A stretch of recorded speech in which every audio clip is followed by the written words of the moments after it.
Have you ever looked into the eyes of someone who seems perfectly fine, yet you feel an unexplainable weight coming from them? They laugh at the right times. They work harder than everyone else. They're the ones people turn to when things fall apart. But there's a specific kind of silence in their soul, a quietness that wasn't born from peace, but from surviving a war that no one else saw.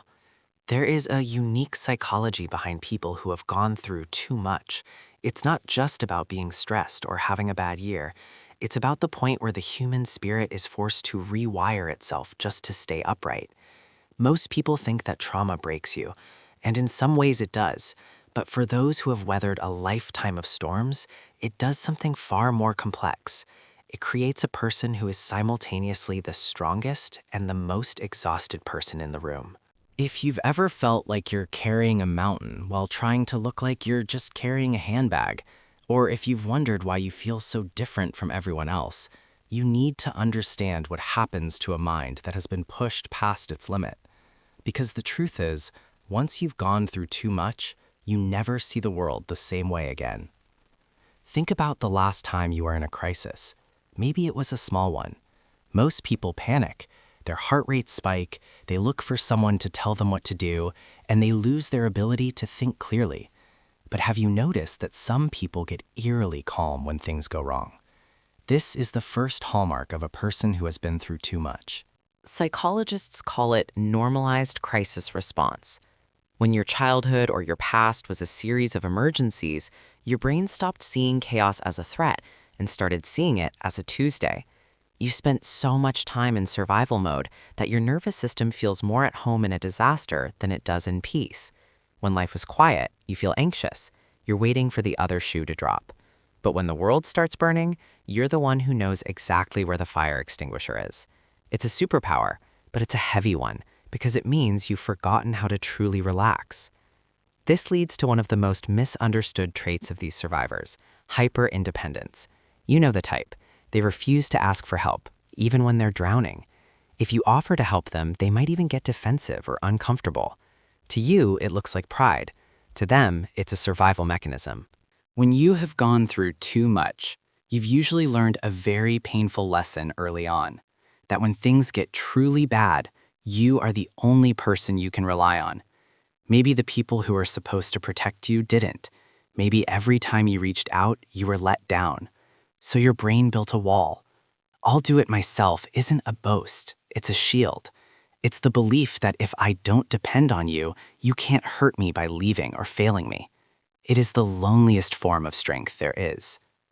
But what happens inside the mind of someone who has seen the darkest parts of life? There is a shift in what psychologists call the just world hypothesis. Most people walk around with a subconscious belief that if you're a good person, good things happen. They believe life is generally fair. But when you've been through too much, when you've suffered loss after loss, or been treated cruelly for no reason, that belief shatters.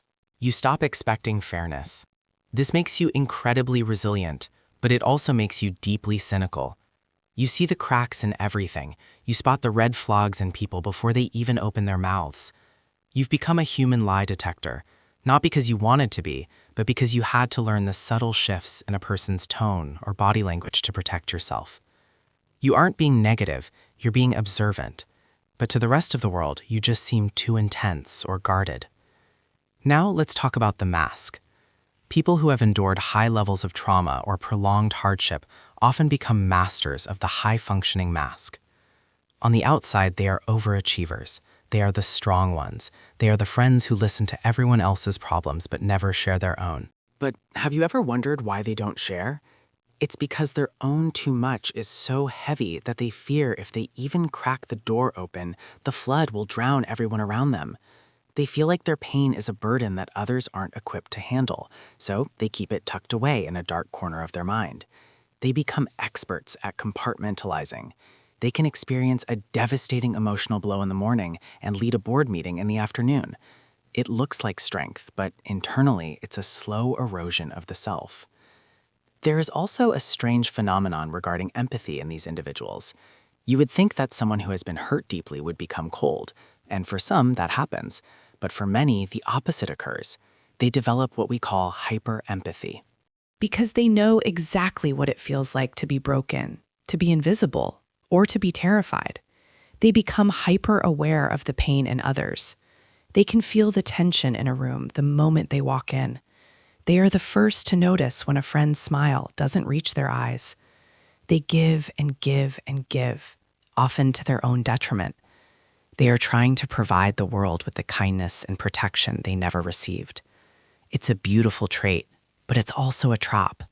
They often end up surrounding themselves with people who take without giving, because the survivor feels a subconscious duty to fix or save others from the darkness they know so well. But perhaps the most profound change is the relationship with time and memory. When you've gone through too much, your memory doesn't work like a linear story. It works like a minefield.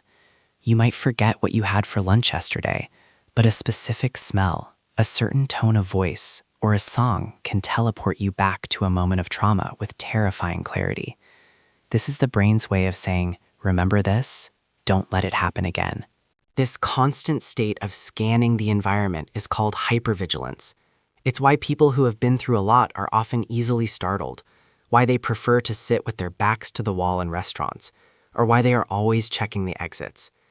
Their body is still living in the past, even if their mind is trying to move toward the future. They are tired. Not the kind of tired that a night of sleep can fix. It's a soul weariness. It's the exhaustion of a soldier who has been on guard duty for 10 years without a break. So, what is the turning point? Is a person who has gone through too much destined to be a broken version of a human being forever? The answer lies in a concept called post-traumatic growth. There is a specific kind of wisdom that only comes from the fire. People who have endured the too much often reach a point where they stop trying to return to who they were before. They realize that person is gone. Instead, they begin to build someone new. This new person has a depth of character that normal life could never produce. They have a radical kind of honesty. They don't have time for small talk or superficial relationships. They crave authenticity because they've seen how fragile life is. They develop a dark, resilient sense of humor that allows them to laugh at the very things that would terrify others. They become the anchors of the world. If you are one of these people, you need to hear this. Your struggle was not a gift. It was not meant to happen to make you stronger. You deserved peace. You deserved to be protected. But while the fire wasn't your choice, the person you became in it is a masterpiece of survival. The psychology of too much tells us that the human mind is terrifyingly resilient. You have survived 100% of your worst days. You have navigated through storms that would have sunk most ships. But you don't have to stay in survival mode forever. The hardest part of the journey for someone who has been through too much isn't the trauma itself. It's the healing. It's learning how to put the shield down. It's learning that it's okay to be weak sometimes. It's realizing that you don't have to be the strong one for everyone else at the expense of your own soul. The world sees your strength, but I want you to see your courage. The courage it takes to keep your heart open even after it's been broken 1,000 times. The courage to still find beauty in a world that hasn't always been kind to you. You aren't just a survivor. You are a witness to the fact that the human spirit can be pushed to the very edge of the abyss and still find its way back. You carry the weight of the world, but don't forget that you are allowed to rest. You've gone through enough. Now it's time to let yourself just be. Because the most incredible thing about people who have gone through too much isn't that they survived. It's that they are still here, still trying, and still capable of love. And that is the greatest victory of all.